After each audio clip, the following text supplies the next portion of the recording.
Soignant face à la mort, un podcast de Doctors and Death. Bienvenue sur les podcasts Soignants face à la mort. Donc, nous sommes aujourd'hui dans les studios de Fréquence Banane, compagnie de Patrick Jeunesse. Bonjour. Merci beaucoup d'avoir accepté notre invitation. Je vous en prie. Et donc aujourd'hui, vous allez nous parler un peu de vos expériences et de votre parcours de vie. Donc, est-ce que vous pourriez juste au début nous expliquer un peu votre parcours ? Alors, moi, je viens du monde social. À l'origine, j'ai une formation sociale en tant qu'éducateur de la petite enfance et puis en tant qu'assistant social. Et puis, j'ai toujours été intéressé par la psychothérapie et je me suis formé là-dedans aussi en travaillant chez un psychanalyste pendant quelques années et puis en faisant une formation en thérapie de famille et approche systémique. Et en fait, ensuite, pendant un peu plus de 25 ans, j'ai fait vraiment ce qu'on appelle du travail psychosocial. Ça veut dire que j'ai travaillé dans un service de protection de la jeunesse où on avait des situations qui étaient à la fois sociales et à la fois aussi où il fallait avoir passablement de psychologie pour gérer ce genre de situation. C'est des situations où il y a beaucoup de violence ou de maltraitance ou d'abus sexuels ou de problèmes d'éducation, quoi. Et puis ensuite, j'ai travaillé au CHUV pendant une dizaine d'années dans le domaine de la pédiatrie, dans l'équipe du CAN Team, c'est-à-dire CAN Team, Child Abuse and Neglect. C'est l'équipe qui s'occupe de détecter la maltraitance dans l'hôpital. Avec tout un volet qui était extrêmement intéressant aussi à la maternité et en néonatologie, parce qu'il y avait un certain nombre de situations psychosociales compliquées, de mères, par exemple, enceintes, qui arrivaient dans des situations épouvantables avec un conjoint qui avait un problème psychiatrique, ou bien elle-même avait un problème de drogue, ou le conjoint avait un problème de drogue et elle un problème psy, et elle ne savait peut-être pas où dormir la nuit prochaine, et elles étaient enceintes. Donc il fallait un peu préparer l'atterrissage du bébé le mieux possible. Donc voilà, toujours un peu à cheval entre le monde social et le monde de la psychologie et du psychosocial. Et quel événement en particulier, parce que vous étiez du coup dans la sociale, qui vous a fait basculer du coup du côté plutôt santé et l'accompagnement, tout ça? Parce que je sais que vous faites beaucoup d'accompagnement en général, vous avez fait tout ça dans tout le parcours social. Oui. Ce qui est intéressant, en fait, vous m'y faites penser en me posant la question. Je ne pense pas que ça a basculé. Il n'y a pas eu de bascule, mais j'ai mené en parallèle, on va dire, deux choses. C'était mon centre d'intérêt pour le psychosocial, la thérapie, le social, et puis mon centre d'intérêt pour la mort, l'accompagnement, le soin palliatif ou l'accompagnement des gens en deuil. Il se trouve que ce créneau-là, je l'ai très peu développé pendant toute une partie de ma vie. C'était un peu personnel, les formations que j'ai faites, c'était vraiment pour moi. Et puis, c'est ressorti il y a quelques années, quand j'ai décidé d'arrêter de travailler en institution et d'avoir mon propre cabinet et de faire que de l'accompagnement du deuil. D'accord ? Donc, j'ai mené en parallèle en fait les deux choses en me formant, mais sans travailler dans le domaine du deuil ou de l'accompagnement pendant plus de 20 ans, avant d'en faire uniquement ma pratique. Donc ça s'est un peu construit durant votre parcours. Vous avez cumulé plusieurs formations et ensuite vous avez enfin décidé de passer le cap. Alors, je ne sais pas si ça s'est passé comme ça. Mais... C'est toujours difficile d'expliquer pourquoi, mais je pense qu'il y a vraiment, à un moment donné, il y a une expérience qui se met en place. C'est vrai que j'ai fait un certain nombre de formations qui sont des formations qui permettent qu'aujourd'hui, je puisse faire et dire et penser ce que je mets en pratique, on va dire. Mais il y a aussi un truc tout bête, en fait. À la base, il faut gagner sa vie. Moi, je n'avais pas la formation de base qui me permettait de travailler vraiment dans le soin ou dans l'accompagnement, des choses comme ça, avec le métier que je faisais. Par contre, en privé, alors il n'y a aucun problème. Ça, c'est deux choses différentes. Mais, et puis, je n'étais pas en mesure d'être uniquement en privé pendant très très longtemps. Donc voilà, j'ai travaillé en institution pendant une 30aine d'années. Et puis ensuite, je me suis mis à mon compte et j'ai fait que du travail en lien avec le deuil ou l'accompagnement. Et qu'est-ce qui vous intéressait justement dans l'accompagnement du deuil ? Alors, c'est des choses qui s'affinent au fil des années. Parce que au début, j'avais, comme vous dites, juste un intérêt. Ouais. Et c'est dur de théoriser, c'est dur de mettre des mots là-dessus, de dire mais qu'est-ce qui m'intéresse vraiment et au fil du temps et de la réflexion, ça vient petit à petit. Mais quand même, la mort, c'est un domaine très particulier. C'est le mystère total. Hein? Et puis, c'est notre condition d'être humain, c'est-à-dire qu'on sait qu'on va mourir, on sait qu'on n'y connaît rien sur comment c'est après. On ne sait pas s'il y a après. S'il n'y a pas, on ne sait pas comment c'est s'il n'y a pas. S'il y a, on se demande bien qu'est-ce qu'il y a. Et on sait qu'on ne sait pas. Et qu'on ne saura jamais. Puisqu'effectivement, personne n'a été faire un petit stage pendant 3 semaines est revenu pour nous raconter. C'est ce qu'on dit toujours, hein, mais c'est vrai. Donc, la mort, c'est un peu insaisissable. Par contre, le processus de deuil, ce qui se passe à l'intérieur de soi-même, au moment où on est confronté à la mort parce qu'on perd, par exemple, quelqu'un de proche avec qui on avait des liens d'attachement. Là, ça devient intéressant parce que ça devient concret. On peut travailler là autour. On peut faire des constatations, on peut faire des hypothèses, on peut théoriser, tout ce qu'on veut. Et c'est ça qui m'a intéressé, en fait, parce que quand j'ai travaillé 6 mois dans une unité de soins palliatifs, je devais avoir dans les 30-35 ans, et étonnamment, parce que moi, j'aurais voulu travailler beaucoup plus là-dedans. Étonnamment, quand je suis ressorti de ces 6 mois, je me suis dit, en fait, j'ai pas du tout envie de travailler avec des gens en fin de vie. J'ai envie de travailler avec des gens en deuil. Et d'aider à traverser ce moment-là et de retomber sur nos pattes, d'une certaine manière. Hein.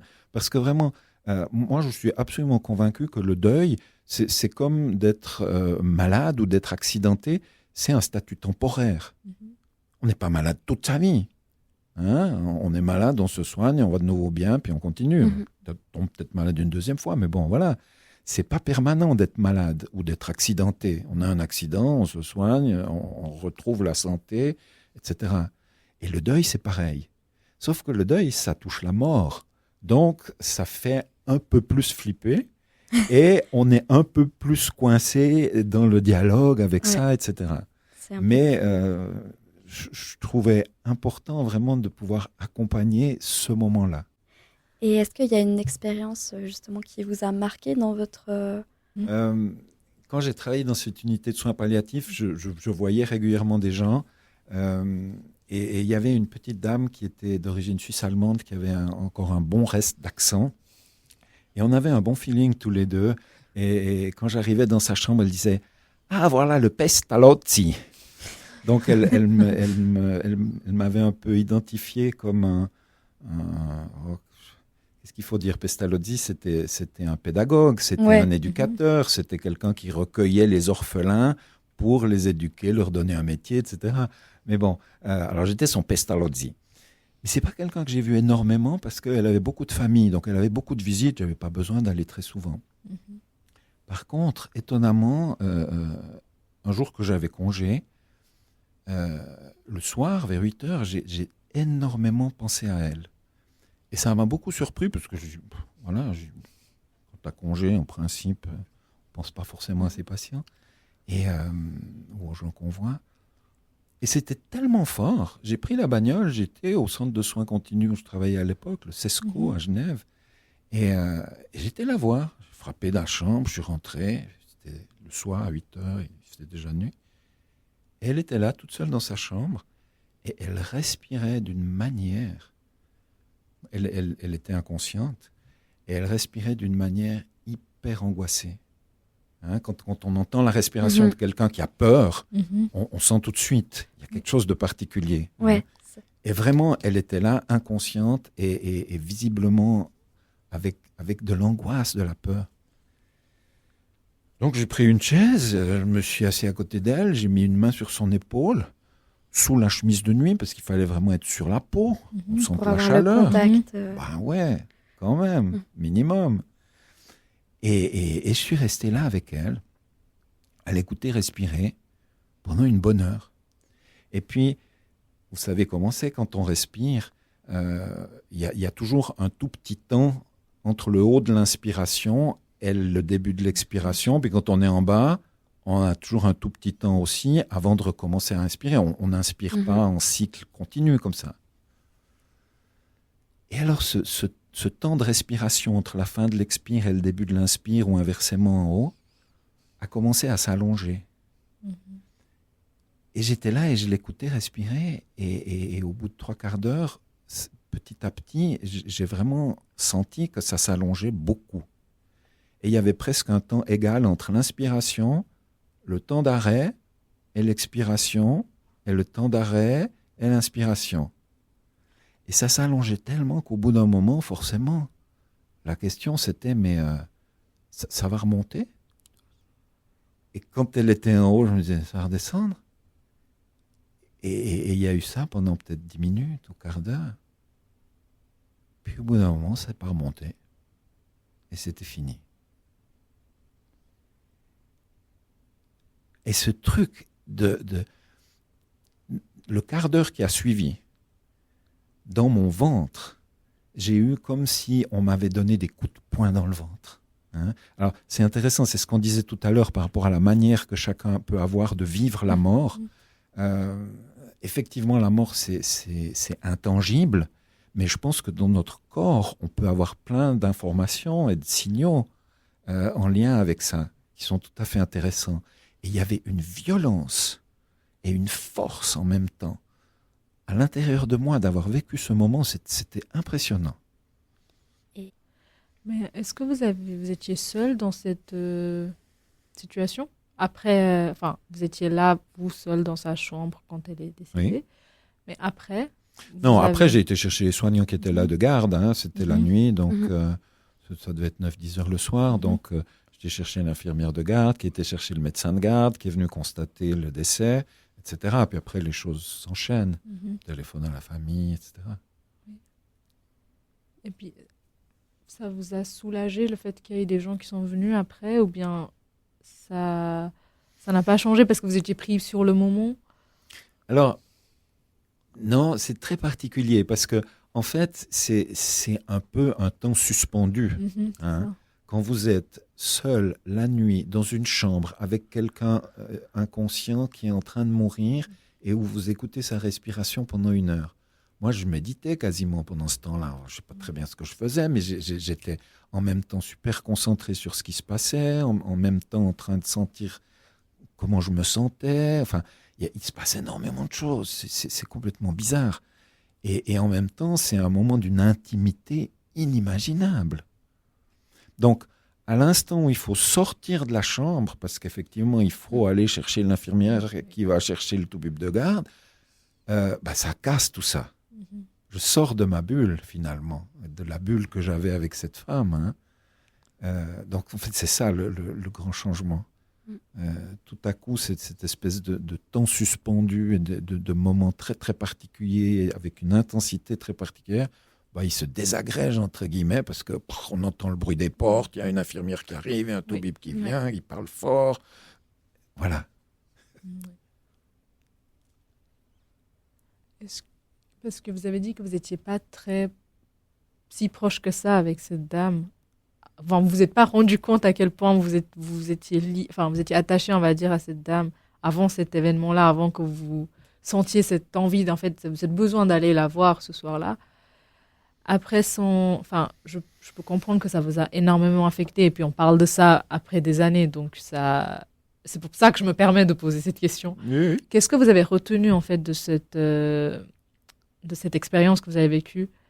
Et comment est-ce que ça vous a changé ensuite pour les futures relations avec les patients en général? Je ne sais pas si ça m'a changé. C'est en tout cas une expérience marquante. D'une expérience comme ça, en tout cas, ce qu'on peut retirer, c'est qu'il y a dans un certain nombre de circonstances, parce que tout le monde ne vit pas ça, hein, mais il y a quelque chose quand même de très tranquille et de très paisible. Hein? C'était pas vraiment une affaire de mourir comme ça. Je veux dire, alors elle était inconsciente, il y avait aucune souffrance, il y avait pas de douleur, il y avait voilà, ça s'est passé très tranquillement. Hein? peut-être ça démystifie un petit peu certaines inquiétudes qu'on peut avoir, parce qu'on se demande tous comment on va mourir. Est-ce que ça va être compliqué, pas compliqué? Est-ce qu'on va souffrir, pas souffrir? On sait que ce qui nous fait le plus peur, c'est pas forcément la mort, mais c'est la souffrance qu'il peut y avoir avant. Donc, non, je pense que ce que ça m'a appris surtout, c'est ce que je disais tout à l'heure, c'est cette notion que quand je suis ressorti de là, je me suis dit, mais c'était un truc génial. Et en même temps, moi, j'ai envie d'accompagner des vivants. Voilà, c'était ça. Ouais. Oui. Ouais. Donc, en fait, après ça, vous vous êtes dit, comment est-ce que je peux aider ces gens qui ressentent exactement la même chose que moi? Non, je pense que l'idée, en fait, que je trouvais intéressant, c'était vraiment cette question du processus et du travail de deuil. Parce que au moment où on perd quelqu'un auquel on était attaché, on est d'accord qu'il n'y a pas de deuil s'il n'y a pas d'attachement. Oui, Okay? S'il y a de l'attachement, il y a une perte. S'il y a perte et l'attachement n'est plus possible, on entre dans ce qu'on appelle le deuil. Alors, il y a cette histoire du processus de deuil et du travail de deuil. Je sais pas, vous faites la distinction? Je vous avoue qu'on n'a pas du tout vu le deuil. Non. D'accord. Donc, si vous voulez bien nous expliquer. Ça, avec plaisir. Alors, volontiers. C'est tout simple, en fait. Mais moi, je fais cette distinction, en tout cas, entre le processus de deuil et le travail de deuil. Le processus de deuil, on va dire, c'est vraiment ce qui se met en route, psychiquement parlant, quand la psyché est confrontée à la mort. Ça veut dire, tout à coup, il y a effraction. C'est vraiment, c'est comme un cambriolage, quoi. Je veux dire, le type, il arrive, il casse la vitre et il vous prend des choses auxquelles vous êtes attaché. Bon, la mort arrive, elle vous dit pas quand. Il y a effraction parce que vous lui avez pas donné rendez-vous. Elle arrive quand même et elle prend quelqu'un auquel vous étiez attaché. Donc, quand la psyché perçoit ça, il y a vraiment une blessure psychique.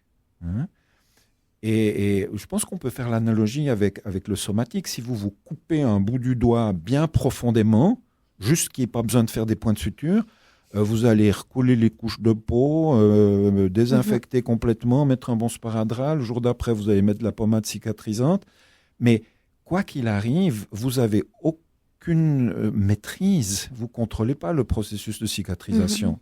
Vous ne pouvez pas dire, demain, c'est samedi, il fait vachement beau, je vais travailler au jardin. Mon doigt, s'il te plaît, demain matin, on est bon. Il y en a pour 6 semaines ou 2 mois, si c'est bien profond. Donc, il y a une partie du deuil, du processus, quand je parle de processus de deuil, cette partie-là, on n'a pas de maîtrise dessus. On ne contrôle rien du tout. Ça se fait en arrière-fond. Un peu, des fois, j'utilise cette analogie, je ne sais pas si c'est excellent, mais c'est une analogie comme une autre. C'est comme quand un ordinateur fait une mise à jour. Vous avez une mémoire de X, mais quand l'ordi se met à jour, vous n'avez plus qu'une mémoire de X moins je ne sais pas combien il a besoin pour sa mise à jour. Mais à côté, vous pouvez toujours travailler. Vous pouvez faire des choses. Vous avez des programmes ouverts. Donc, vous êtes en deuil. Votre cerveau, il est occupé en partie par ce processus de deuil qui se met en route là derrière et sur lequel vous n'avez pas de prise. Mais en même temps, vous continuez d'être là, vivant, vous faites des trucs, etc. Ça, c'est le processus de deuil. Et puis, le travail de deuil, c'est tout ce qu'on peut faire volontairement, consciemment. Le travail de deuil, ça commence au moment du décès. Je veux dire, quand on prépare une cérémonie, on choisit la musique. On dit, j'aimerais lui lire tel truc, ou j'aimerais que ça soit tel pasteur, ou j'aimerais qu'on aille à tel endroit. Déjà là, on est actif. On fait quelque chose, on est conscient. On a une prise là-dessus. Les gens qui sont créatifs, ils font de la peinture, ils font un dessin, ou ils écrivent un poème, ou bien ils vont tout à coup trouver les moyens de faire une sculpture à aller mettre sur la tombe, ou des choses comme ça. Et tout ça, c'est créatif, et ça aide au processus de deuil. Il y a des gens qui écrivent beaucoup, qui tiennent un journal, ou qui écrivent sur leur portable ou sur leur téléphone. Et voilà, tout ça, c'est des manières d'être actif et de vivre ce travail de deuil. Si on voit quelqu'un, on se fait accompagner pour quelque temps et qu'on discute des conditions, des circonstances de la mort, de ce que ça nous a fait, de quelle manière on est affecté, etc. Tout ça, ça aide au travail de deuil. Et puis le processus, il se fait dans son coin derrière, à sa vitesse. Et du coup, ce travail de deuil, ça a un impact sur le processus ou c'est indépendant? Je pense que c'est lié, parce que en tant que thérapeute de famille, systémicien, ça serait compliqué de dire qu'il n'y a pas un lien et un rapport et que c'est pas lié. Donc oui, c'est lié. En même temps, je sais pas, j'ai pas fait de recherche là-dessus. Hein. Alors, il y a une autre chose qui me vient. Vous parliez d'un exemple tout à l'heure. Quand je travaillais en protection des mineurs, j'ai été appelé un matin. Et je me suis retrouvé dans la situation où une femme pour laquelle je faisais une enquête sociale est décédée en allant au travail, un accident de la route. Un gars lui a coupé la route, elle est morte sur le coup. Elle avait un bébé de 8 mois et 2 enfants de 3 et 5 ans qui étaient à la garderie. Donc, il a fallu aller à la garderie, parler aux éducatrices et puis expliquer à ses enfants avec les mots en lien avec leurs âges que maman ne reviendrait pas et qu'elle ne reviendrait pas longtemps et qu'on allait aller dans une autre maison ce soir et puis que papa irait les visiter. Le père était schizophrène, donc il ne pouvait pas avoir la garde des enfants. Enfin voilà, je me souviendrai toujours dans ma voiture, en montant pour aller dans la garderie où il fallait aller les chercher, j'ai senti à quel point j'avais des réflexes qui étaient totalement diminués. Et à quel point, rien que de rouler à 80 à l'heure sur cette autoroute que j'avais l'habitude de prendre à 120, à 80 déjà, je me disais, t'es fou mon gars, qu'est-ce qui se passe là? Tu vas trop vite. Donc, pour moi, c'est ça, une des manières, peut-être, en tout cas pour moi, de prendre conscience du processus de deuil qui se passe là derrière, sur lequel je n'ai pas de prise, mais tout à coup, je me rends compte qu'il y a un lien avec, par exemple, mes réflexes. La vitesse à laquelle je peux faire les trucs, ça n'allait plus du tout aussi vite que d'habitude. Ouais, donc faire le lien entre le processus et ce qui se manifeste un peu dans. Alors, si on a envie et que ça nous intéresse, on peut le faire. Oui, tout à fait. Maintenant, je pense quand même que le travail de deuil, tout ce qu'on peut faire consciemment, ça nous aide à passer le cap. Et ça accompagne ce processus qui se passe en toile de fond. Alors après, je ne vais pas rentrer dans les détails parce que ça peut devenir compliqué, mais on parle des deuils traumatiques. S'il y a vraiment des événements qui sont très difficiles à digérer, ça c'est encore un peu différent. Mais d'une manière générale, je pense que l'un et l'autre vont ensemble et en tout cas, le travail de deuil accompagne et favorise le processus de deuil. Un peu comme la pommade cicatrisante qu'on met sur la blessure. Ça marche ensemble. Et est-ce qu'on gagne une semaine de cicatrisation plus rapide si on met la pommade ou si on ne la met pas? J'en sais rien, peut-être. Mais voilà. Et au niveau... il y a une question qui m'est venue. C'est par exemple les personnes qui sont dans les soins palliatifs où on sait qu'ils vont justement décéder. Comment ça se passe au niveau du deuil? Parce qu'il y a un peu un deuil anticipé ou niveau... Là, vous parlez de la personne qui va mourir ou bien de l'entourage? De l'entourage qui sait que leur proche va décéder, justement. Je pense qu'on peut parler d'une préparation. C'est une préparation au deuil. Mais moi, je fais partie en tout cas des gens qui pensent que le deuil, ça commence seulement quand la personne est morte. D'accord. Parce que c'est là que le cambrioleur vient casser la vitre. Sans qu'on lui ait demandé son avis. Même si... Il ait demandé le nôtre, plutôt. Mais je veux dire, l'effraction, elle est au moment où le téléphone sonne et puis l'infirmière ou le médecin nous dit « Voilà, votre papa est décédé tout à l'heure, c'est fini. » Bam, là ça commence. Donc même s'il y avait cette un peu anticipation, c'est quand même le moment spécifiquement où on annonce, où on apprend. Moi je pense. Ce qui n'empêche pas effectivement de se préparer à l'avance. Parce qu'on sait qu'il ou elle va mourir, etc. Ouais. Mais voilà, c'est une préparation consciente de quelqu'un qui se dit, bon ben voilà, je suis dans telle situation, mon père, ma mère, mon frère va bientôt mourir, etc. Puis on se fait à l'idée. Mais le truc de fond, il débute au moment où l'annonce de la mort arrive. Et au niveau de comment vous accompagnez les proches, comment ça se passe un peu? Vous arrivez juste un petit peu à nous expliquer? C'est difficile parce que c'est différent pour chacun. Et c'est ce qui fait l'intérêt de ce boulot aussi. c'est qu'il n'y a pas deux situations pareilles. Hein. Bon, on connaît ça dans d'autres aspects en médecine ou ailleurs, hein. Mais ce qui est intéressant, c'est d'ouvrir la discussion et de voir à quels endroits peut-être il y a quelque chose qui reste en travers de la gorge. Parce que très souvent, presque toujours, on a quelque chose en travers. Hein. Alors, peut-être qu'on en parlera aussi dans un autre contexte par rapport au téléphone du vent, mais il y a par exemple, le téléphone du vent, c'est quelque chose d'intéressant pour justement dire tout ce qu'on n'a pas pu dire, par exemple, avant la mort de quelqu'un, si ça s'est par exemple passé soudainement. Et chez les gens qui sont accompagnés, une des choses importantes, c'est ça. C'est de voir où est-ce qu'il pourrait y avoir des restes d'émotions, d'affects, de choses qui ne passent pas. Parce que ça peut par exemple freiner ce travail de deuil, ou ce qu'on disait tout à l'heure. Hein. Et le travail du deuil, il est entre guillemets optimum à partir du moment où on peut se laisser aller, où on peut être conscient de ce qu'on vit et puis dire ok, je suis triste, je me laisse aller être triste, je suis déprimé, je ressens que je suis déprimé et j'essaye pas d'en faire plus qu'il ne faut. J'ai peu d'appétit, bon ok, je regarde que j'ai peu d'appétit, mais ça va pas durer toute ma vie, alors attendons que ça passe, enfin des choses comme ça. Et au niveau des émotions, c'est pareil.